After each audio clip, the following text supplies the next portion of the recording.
welcome back to my channel. Okay, let's get into this one right here. Kanye West said slavery was a choice. Was he right?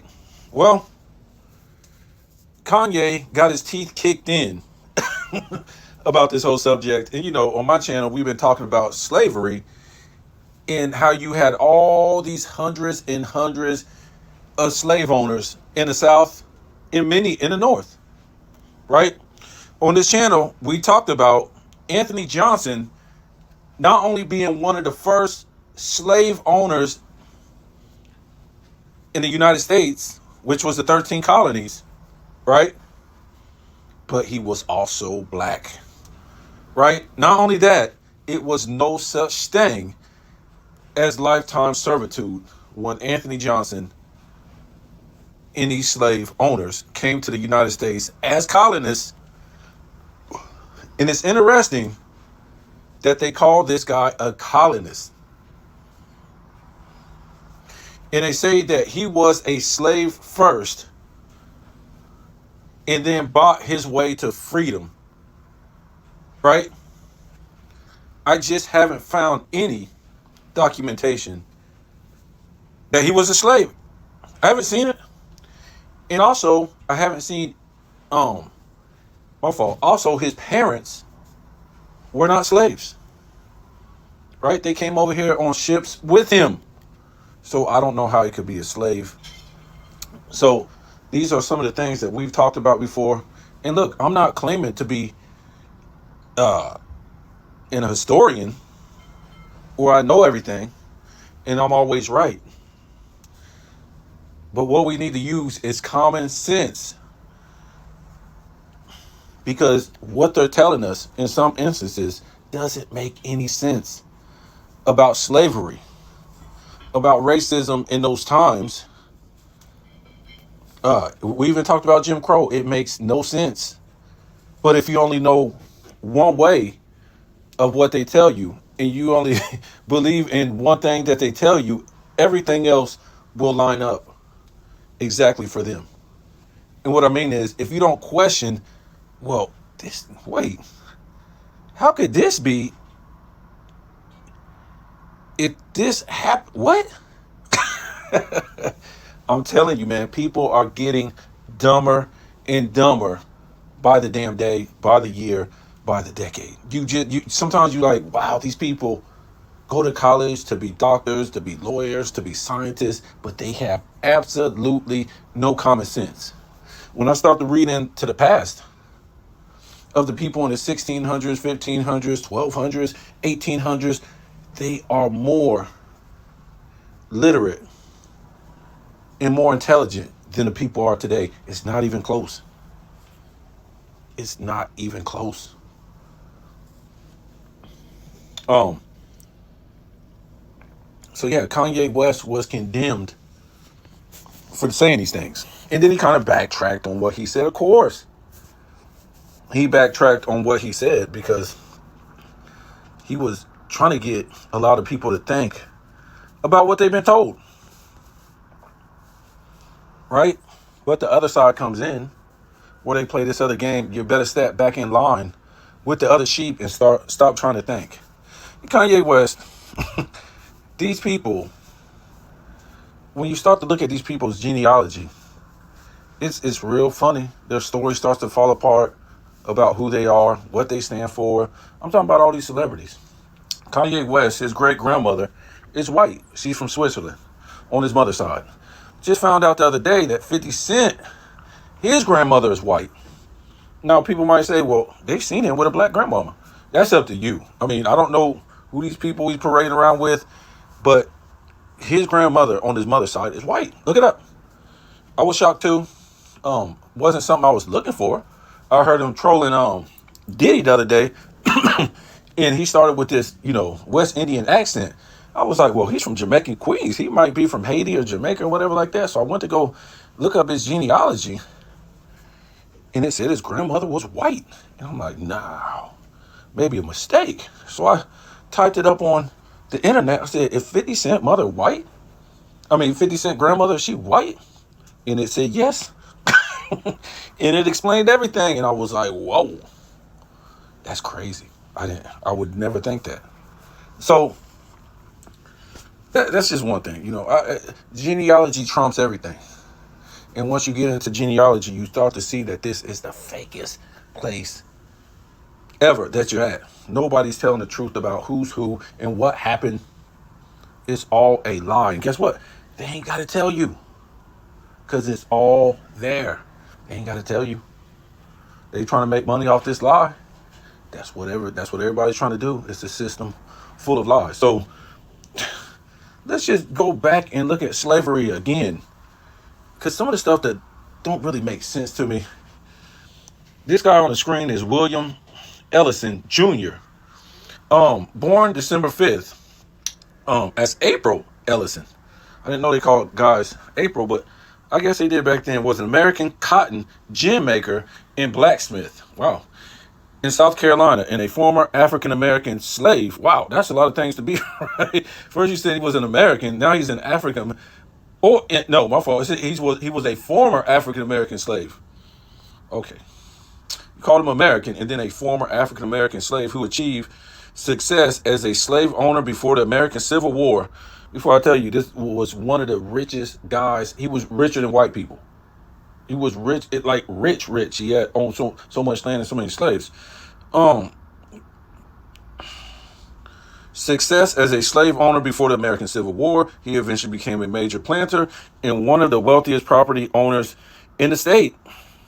According to the 1860 census, in which his surname was listed as Ellerson, he owned up to 68 black slaves, making him the largest of 171 black slave holders in South Carolina. That's only in South Carolina. South Carolina was supposedly one of the racist places you can go to back then, wasn't enslaving all these black people. Okay, so again, making him the largest of of the 171 black slave holders in South Carolina. He held 63 slaves at his death and more than 900 acres from 1830 to 1865. He and his sons were the only free blacks in Sumter County, right, to own slaves. The county was largely devoted to cotton plantations, and the majority of the population were slaves. So it might have not even been nobody there but him. He might have owned all the damn land. This ain't nobody else was there. Ellison and his sons were among a number of successful free people of color in the South. But Ellison's masters had passed on social capital by apprenticing him to learn a valuable art trade as a cotton gin maker, at which Ellison made a success. He took a wife at the age of 21 after buying his own freedom when he was 26. So we're going to get into that later, right? And we keep hearing this stuff. How do slaves buy their freedom? This is, let me see. This is in the, I guess, 1700s. Well, early 1800s. So he bought his freedom, and we're going to hear a lot about this, right? About slaves buying their free. Where do you get the money from? If you're a slave, where do you get the money from? Where do you get your money from? And we're also going to talk about a little later, how were these slaves taking this slave master to court in a racist place? Black people don't have no rights. Where were you getting this money to pay lawyers, pay the court, and even getting to talk to a damn lawyer? You were an African slave from Africa that was captured, beaten, treated like crap. That's what they say in the movie's Roots. That's what they keep trying to tell people. These people had no rights in the South and barely any rights in the North. Again, where were they able to get money if they were slaves? The same money it would cost you to go to court today, it would be the same thing back then. Right? As far as we comparing inflation or whatever like that. You guys got to start asking these questions. It doesn't make any sense what they're trying to tell you. And they will tell you right to your face. And you're like, but Ellison, let me see. Oh, we got to that. After buying his own freedom when he was 26, a few years later, Ellison purchased his wife and their children to protect them from sales as slaves. Okay. The Act of 1820 made it more difficult for slaveholders to make personals. They're talking about manumissions, but Ellison gained freedom for his son, and acquiesced freedom for his surviving daughter. During the American Civil War, Ellison and his son supported the Confederate States of America and gave the government donations and aid a lot. A grandson fought with the regular Confederate Army and survived the war. Goodness gracious. I want to get into this guy right a little bit more. William Ellison Jr. was named April by his master. I want you guys to go pull up this guy's genealogy because this guy was never enslaved. He was named April by his master. Okay. When born into slavery about 1790 on a plantation near Winsboro, South Carolina. The name indicated the month he was born. So your slave master names you, not your mama. You got all these damn slaves on the damn plantation, and you can't wait for, that your slave to have a baby so you can name them. This is ridiculous. So you know who they're talking about. His slave master probably was his parents that bought him, or some crazy stuff that just maybe they were born into slavery. I don't know, man. But they'll try to come up with all kind of stuff that doesn't make sense. But when you look, his parents didn't come from Africa, and he wasn't enslaved. But let's keep with the crazy story.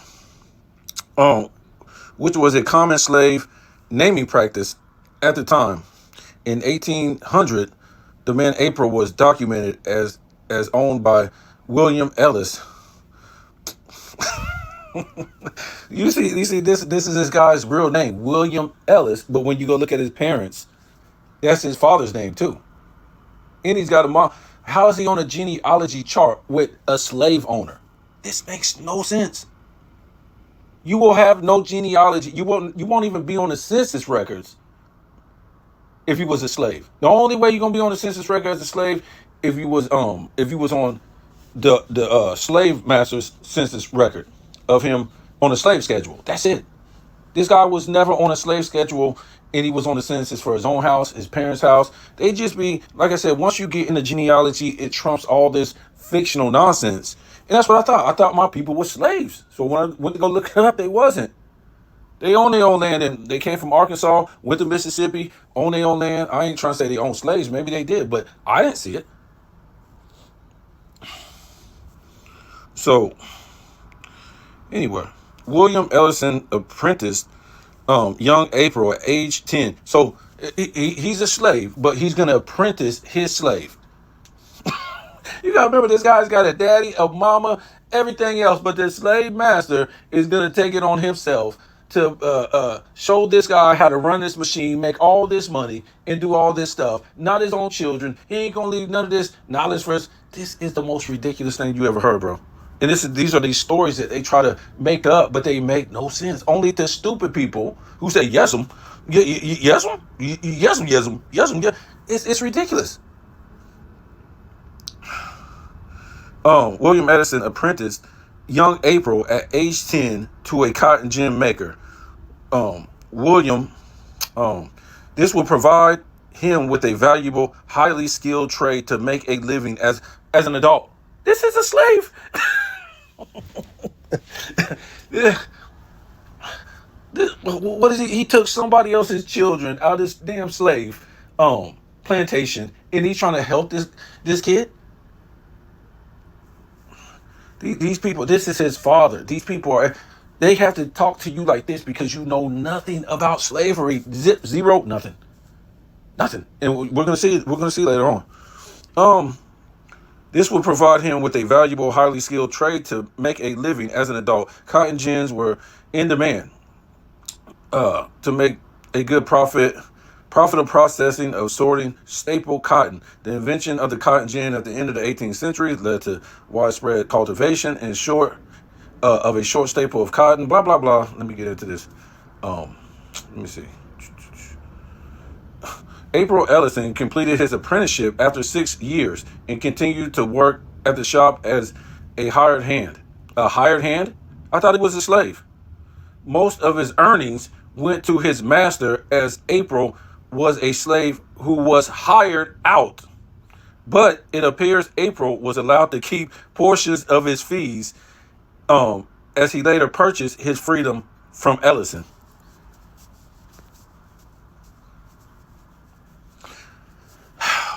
I'm trying. I didn't pre-read none of this, but I just know what they're gonna say because you read this all the time. Freedom to do what and go where. All black people are supposed to be slaves. Freedom to go where and do what? I don't understand. Um, but it appears April was allowed to keep. It was common practice, according to black codes of the South in Louisiana, to pay slaves for any labor performed on Sunday. And this is a lie. As we get the slave schedules, they was paying these people every single damn day.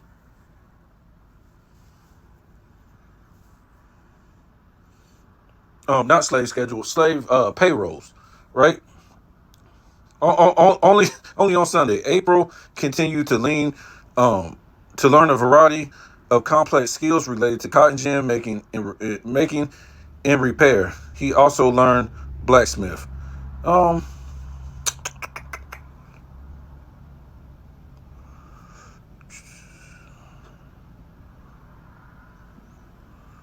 I'm trying. Oh, here we go.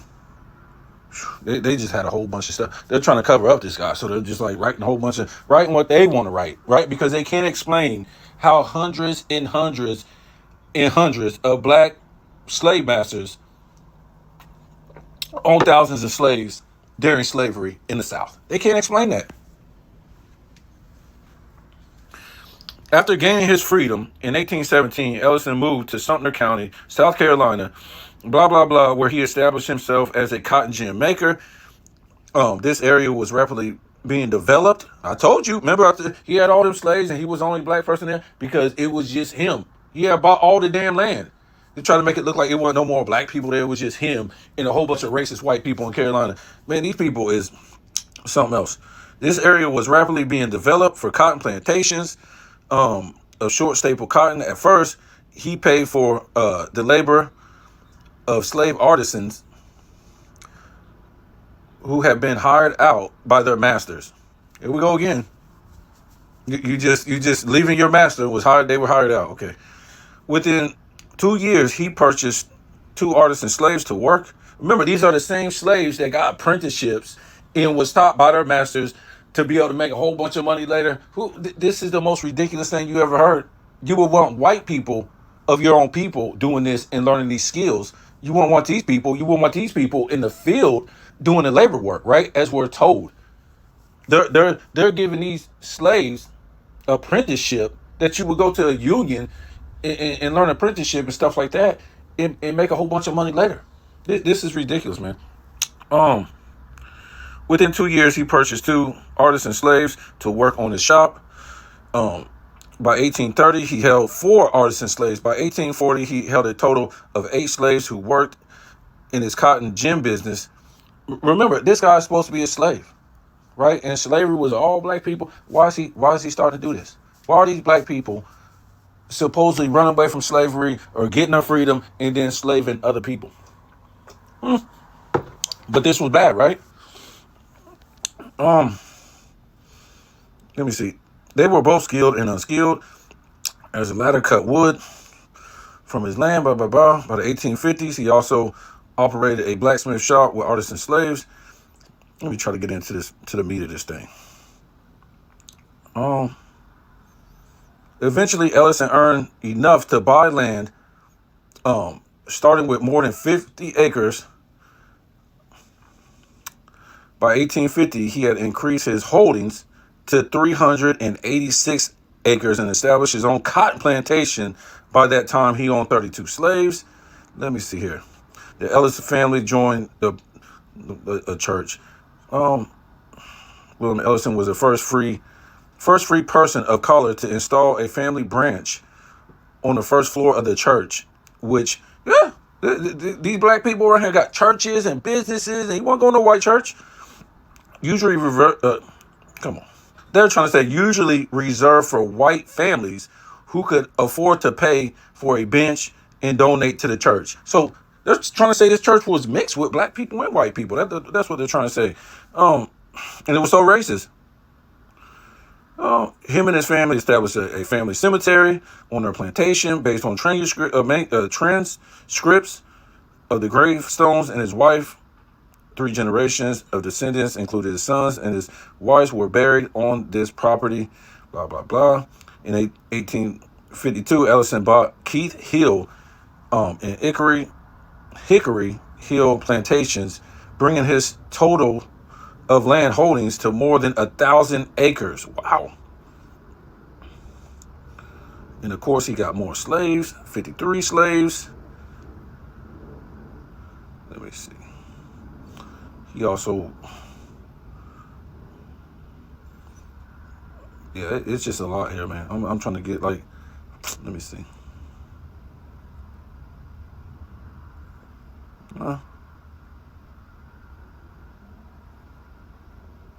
I just want to move on, but you can read this story for yourself. I mean, people have written books on this. This was maybe the wealthiest guy in South Carolina at the time. So let's go to this right here. And this is going back to what I was talking about earlier that makes zero sense at all. Let me see.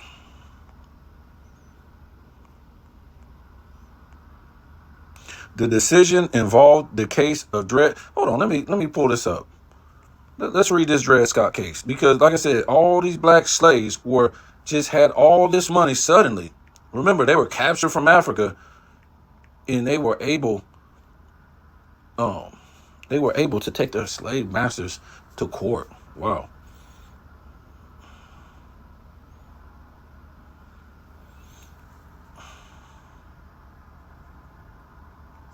Oh, they got somebody on here.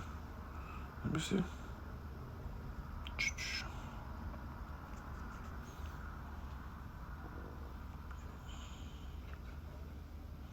Oh, here it is. Talk about this dude, Dred Scott. And this guy, go look up his genealogy. Another European that came from Europe. Another black European. Remember, they're calling all these people African now because this new system, they called nobody African back then.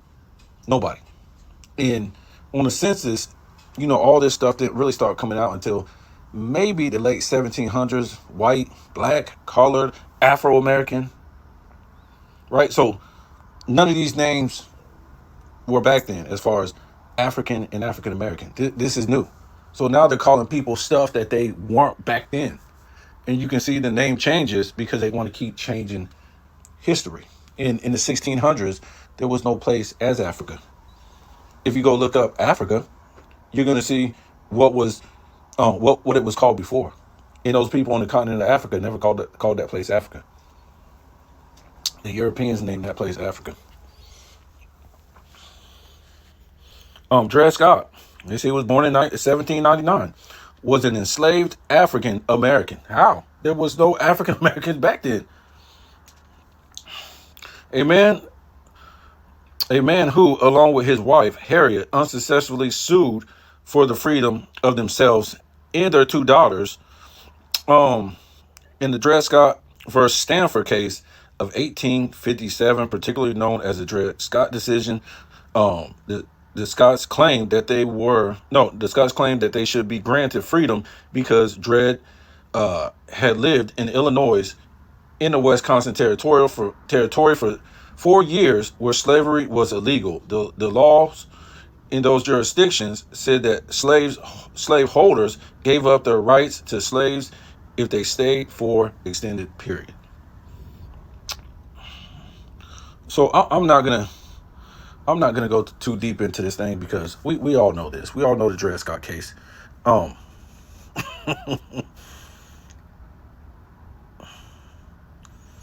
we'll read a little bit of it. In a landmark case, the United States Supreme Court decided 7-2 against Scott, finding that neither he or any other person of African ancestry could claim citizenship of the United States.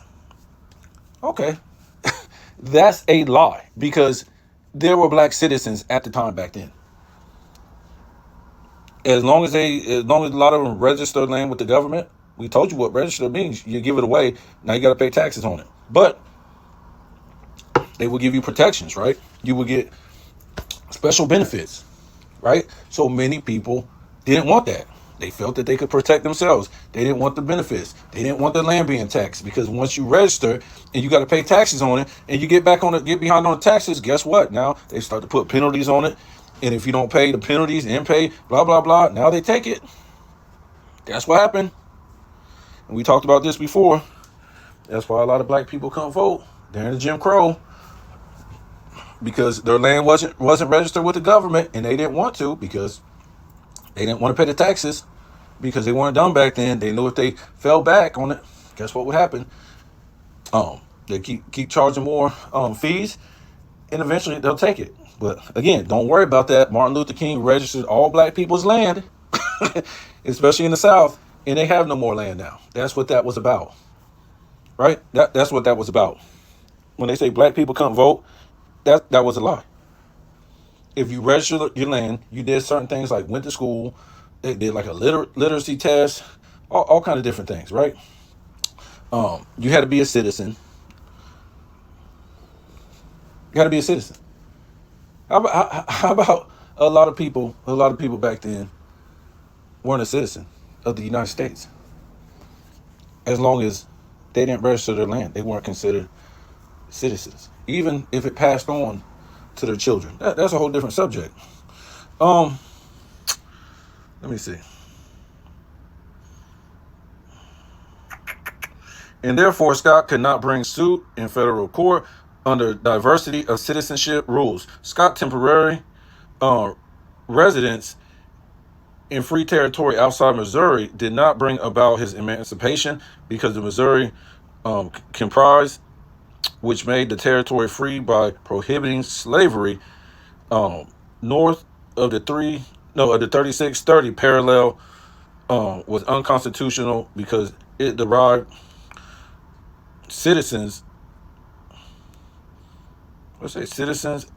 of their slaves' property without due process of law.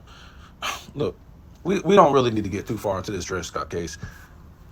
The whole thing with me is how were they getting this money to go to court and sue their slave master? What right did they have to sue a racist slave master that was enslaving them? How the hell did some uneducated slaves know the laws of being taken out of one territory that was free and coming back into another territory? And when what happened? Did they go to the slave master and say, "Look, you took me out of this territory.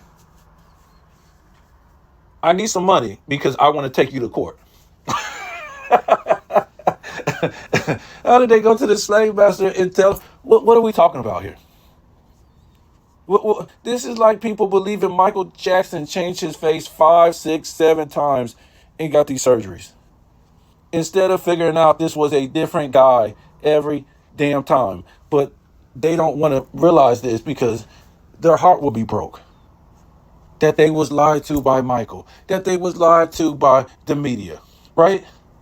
Everybody will be heartbroken. They just can't take this fake world that they're living in, right?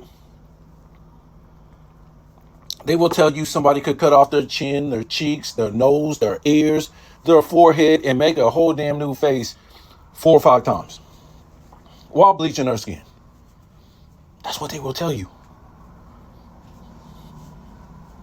Because their heart broke. They don't want to use common sense. They've never been taught none of that. Common sense is free. You don't have to go to school for this stuff. You don't have to be indoctrinated for common sense. It is given to you freely by God. And what did we tell you before? A lie is beautiful. It's lovely. It's joyous. It makes you feel good. It makes you feel free. The truth, woof, don't come near me. The truth is ugly. It don't feel good. It's horrible. Why are you doing this? So what happens? People rather live a lie so they can feel good. Because if they live through the truth, it's ugly. It's nothing to feel good about.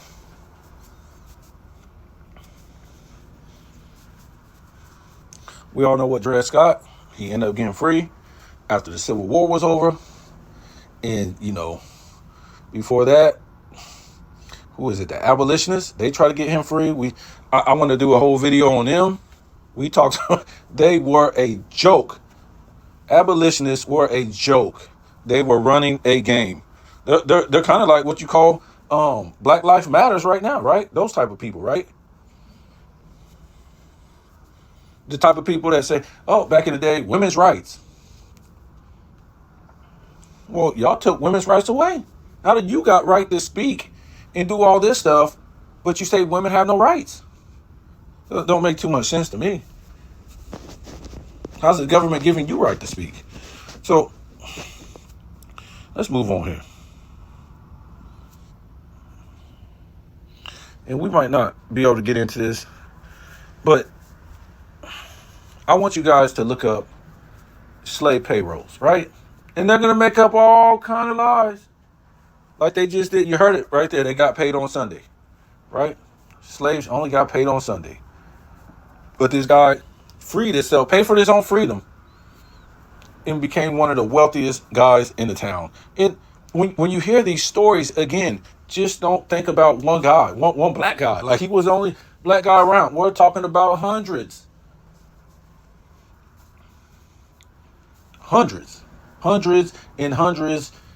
and maybe thousands. Now, am I saying all black people own slaves? No, and all white people didn't own slaves. These were business people who were about making money. That was basically the biggest business back then, farming. Just don't forget, most of this farming was going across the world too.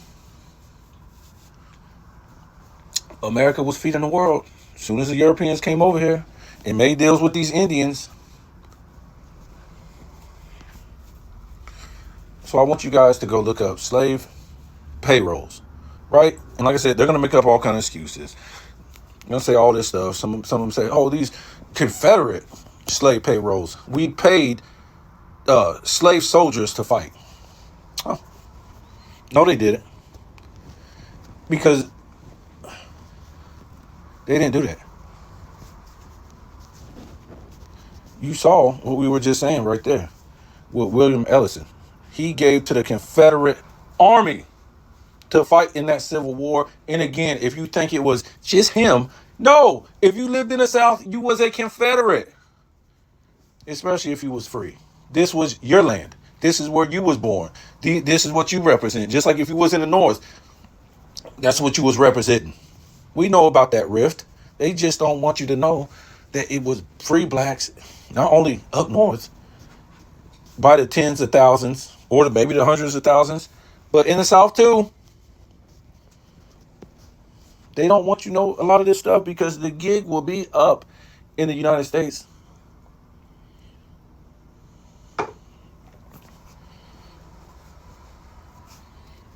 Remember, they haven't given one penny to black Americans for slavery. Why? Because the story they're telling you is a bunch of hogwash. It is. Through and through, it's a bunch of hogwash. And only 1.6, what was it? Only 1.6 people of the population was enslaved when the Civil War started. Not a lot. So yeah, go look up slave payrolls and you'll see these people were getting paid.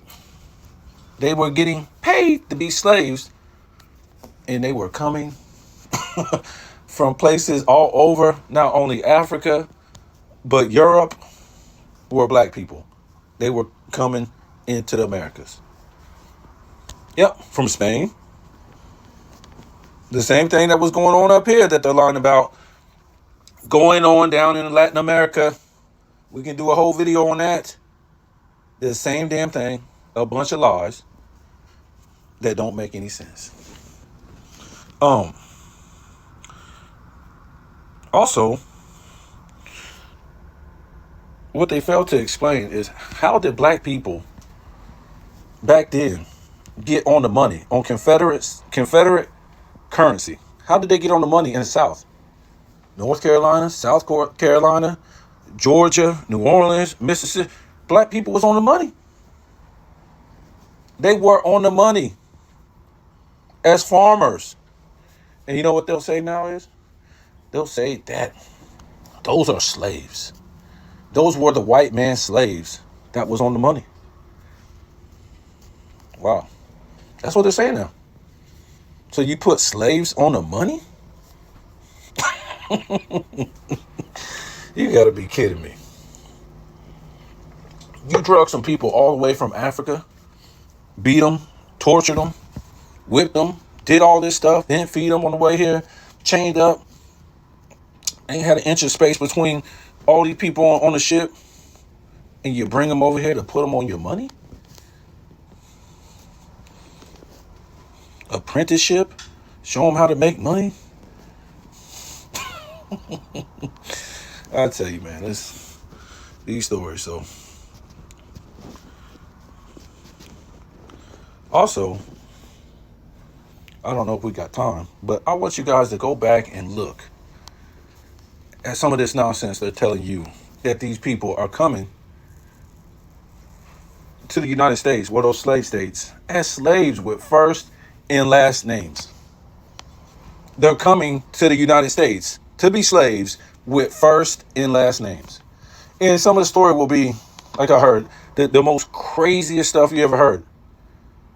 And people who live in, England and these different places in Europe,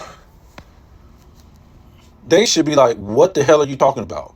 But this is the story they give you, right? Whenever you see a slave with a last name. Oh, that came from the slave master family. So you're going to give these people who you don't know, who you're beating, you're torturing, they're no good, you treat like poop, your family name, your family crest. Right, because all those Europeans that came to America back then, they knew what the family last name was about. It was a family crest, right? Smith, Williams, maybe Davis, whatever it is. Over there in Europe, they knew who those people were, what they did, right? They could have made bottles. They could have made shoes. The Smith family could have made bar stools. That's what that family did. They knew where them people came from, what side of town they were in, who they married, everything. Go look up family crest. You would never give a slave your damn family, your surname. You would never give them your surname. That is the most ridiculous thing you ever heard of in your life. And they can only pass that off to black people, really. You had thousands, hundreds, and many slaves, and you gave all these slaves your family name? I don't know about you, but ain't nobody that I know is just going to take my family name. I mean, these people lie so much. And when you look in Europe, you look in France, you look in England, you look in Spain, you look in all them places, black people was running around free. We're artists, we're scientists, we're teachers, we're musicians, we're in political power, all up in Europe in the 14, 15, 16, 1700s. So again, They got a lot of explaining to do. How these people are coming over here on slave ship manifest with first and last names, and it states, are you black, Negro, colored, right? And some of them put what it is. They put black, some of them put Negro, some of them put yellow, and some of them put nothing because they were white. You got to remember, and that's most of your manifest in 1800s, right? When they bring it, remember all this. You can't really catch these people in the lie before the 1800s because over there in Europe they didn't go by color. They went by family crest. Yeah, y'all need to start studying history. They didn't call somebody a color, right? If you lived in England, maybe you was English, but they didn't call you European. You was addressed by your surname, by your family crest, which be whatever your last name is. I don't know how much time we got on this, but let's get into this. So you can go up and you can look at a list of black slave owners, right? And it will show up category African American slave owners. And the following 36 pages are in this category out of 36 total. And then it says African American slave owners, and it's got them listed from A to B. And it's a lot of them. And they didn't even put all of them in here, but it's just some of them. And we'll get into this. Who is this? Selman Bailey, 1771, was born a former enslaved African American who is best known for his 1821 autobiography entitled A Narrative of Some Remarkable Incidents in Life of Selman Bailey, formerly a slave in the state of Delaware, North America, blah, blah, blah. Let me see.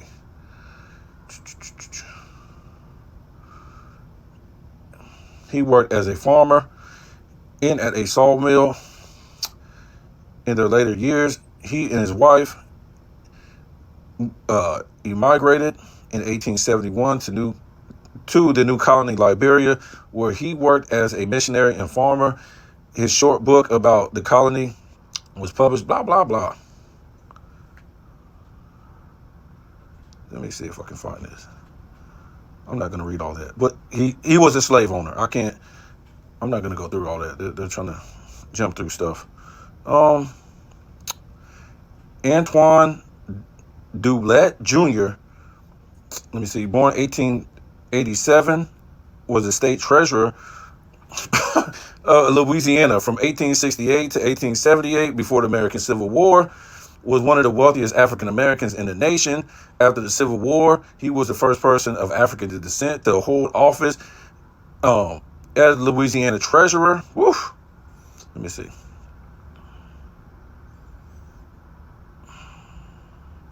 Okay, how much time do we got? Not much. So he was born in Louisiana.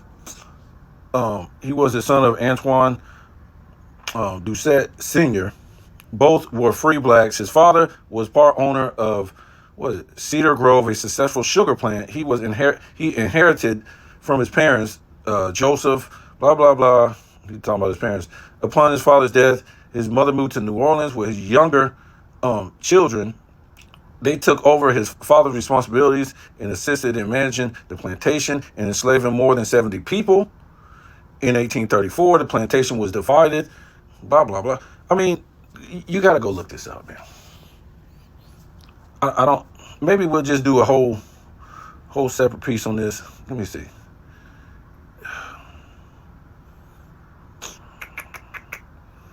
Let me see. Marie Coin, born as Coin with no surname, known as Marie Thésise the Coin, sound like she French or something. Yeah, I think she was a planter, slave owner, and businesswoman at the colonial Louisiana outpost. Whew. Wow. So look, I'm gonna give this to you one more. We probably do a whole do a whole video on this separately. But look up African American slave owners, and it'll say category African American slave owners, and it's in Wikipedia. Okay, go look that up. And it's going to come up with all these names and show you how all these black people was able to get free and own all these slaves, and they were rich in the South. I'm trying to tell you, and all this is just connected to Jim Crow, because these people was living it up, right? They was living it up, and the North was not having it. These people was having power in the South, and when the North put that Jim Crow on their butt, and they had to register the land, they wasn't with it. They wasn't allowed to vote or do nothing. We talked about Jim Crow. Jim Crow is some of the fakest stuff you ever know. The way they're telling it, they're not telling it the right way. Let me see if I can find this real quick.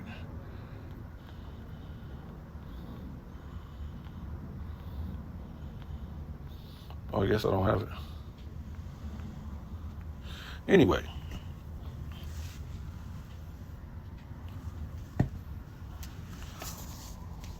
this piece on your screen, if you see it, it's talking about how they were calling Thomas Jefferson the Negro president, in that he was getting slave votes, even though slaves weren't supposed to vote, right? So they were calling him. That's how he won the election, and we'll do a whole piece on that next time. But wow, I just don't know too many white people with the name Jefferson, or Washington, or Abraham. But I'll just leave that alone. I'll just leave that alone. So, yeah, you guys tell me what you think, man. We're able to be free and think with our own common sense. These people, and I'm not trying to say it to be like, say black people weren't enslaved and they weren't mistreated. But my whole thing is, once you start to delve deep into this thing, you start to really see what this thing was about. And we told you, nobody was a real slave for the rest of their lives, except for POWs who lost in war, or you committed a crime. All these people that was coming to America or the United States on these slave ships, they were coming here as indentured servants. Okay? And they were getting paid for it. And what happened was these slave masters start breaking the laws. And by how? They wasn't paying them what they were supposed to get paid, or they was keeping them longer than what they were supposed to be keeping them. Right? And a lot of times they came over here on contracts and they wasn't fulfilling the contracts. And that's how the whole thing got bad. And if you made enough money when your master was paying you, you could just pay them off. But you were supposed to, be indentured for a certain amount of time and make them a certain amount of money. If you think about it, everybody's a slave now. Everybody's a slave to the system. Those people, you could not come to the United States unless you came through a sponsor back then. And that's what slave masters were, sponsors. Right? They weren't letting you here unless you came through a sponsor. What do you think a sponsor is now through immigration? Slave master too? Indentured servitude, right? But again, the thing was getting out of hand with these slave masters. They weren't abiding by the rules. Remember, money brings greed. Companies and corporations do it every day. But they just can explain to you how all these black people was free in the North and the South, owning slaves, we're rich, we're businessmen, we're scientists, we're chemists, we're inventing stuff, all this stuff. Own all this. They can't explain it to you. And they do explain it to you at the end of the day by not giving you no reparations. That's how. Tell me what you think.